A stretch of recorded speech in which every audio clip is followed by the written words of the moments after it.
பரிசுத்த ஆவி பெற்ற பொழுது அவர்களுக்கு பயமுள்ள ஆவி வரல, பெலத்தின் ஆவி வந்தது, பெலன் நடந்தார்கள் என்று எழுதப்பட்டிருக்கு.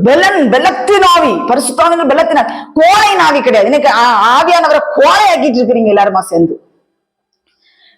நான் ஒண்ணு கேட்கிறேன், நீங்க ஒருவேளை நாங்க கொடுக்கிற வார்த்தை உங்களுக்கு கடினமா இருந்தா வேத அடிப்படையின் வசனத்திலே எங்க இடத்துல நீங்கள் பேசுங்கள். புதிய ஏற்பாட்டில் பரிசுத்தாவின் அபிஷேகம் பெற்று கீழே கடந்து உருண்டாங்க, பறண்டாங்க, ஆட விலகுறது கூட தெரியாம கடந்து முட்டாள் ஜனங்களை மனம் திரும்புங்கள். ஊழியக்காரங்களை ஏமாத்தி கொண்டு இருக்கிறாங்க தீர்க்க தரிசனம்ங்கிற பேர்ல.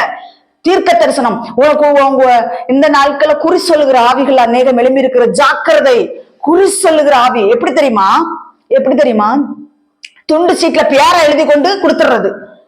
ஒவ்வொரு ஆட்களுக்கு பியாரையா கேட்டுக்கொண்டு எழுதி கொடுத்துட்டு பியார வாசிக்கிறது. இது ஆவியானவர் உணர்த்துகிறார். எச்சரிக்கையாயிரு ஊழியக்காரனே, யார் ஊழியக்காரனா இருந்தாலும் சரி, ஊழியக்காரியா இருந்தாலும் சரி, ஜாக்கிரதை ஜாக்கிரதை. நீ மக்களை ஏமாத்தி கொண்டு உனக்கு பணம் வேணா ரோட்ல பிச்சை எடு. மக்களை இப்படி தீர்க்க தரிசனங்கிற பேர்ல ஏமாத்தாத. யாருக்கு? பரிசுத்த ஆவியானவரை ஏமாத்தி கொண்டிருக்கிறாய். அங்கே அனனியாவும் சப்பீராலும் பரிசுத்த ஆவியானவருக்கு விரோதமாய் பொய் சொல்ல துணிகிறது என்ன? அவன் பாதத்தில் இருந்து சத்து போனார்கள் என்று வேதவசனம் சொல்கிறது. யாரை ஏமாத்தி கொண்டிருக்கிறாய்?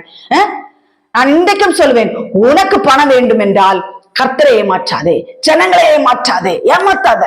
உனக்கு அதுதான் நம்ம ரோட்டோரங்களில் இப்ப நம்ம நடந்து போகும்போது பாக்குறோம்.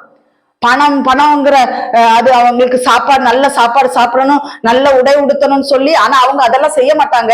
ஆனா ரோட்டோரங்களில் தட்டை எடுத்து பிச்சை கேட்டுட்டே இருக்கிறாங்க, பிச்சை கேட்கிறாங்க, எங்களுக்கு பிச்சை போடுங்கன்னு.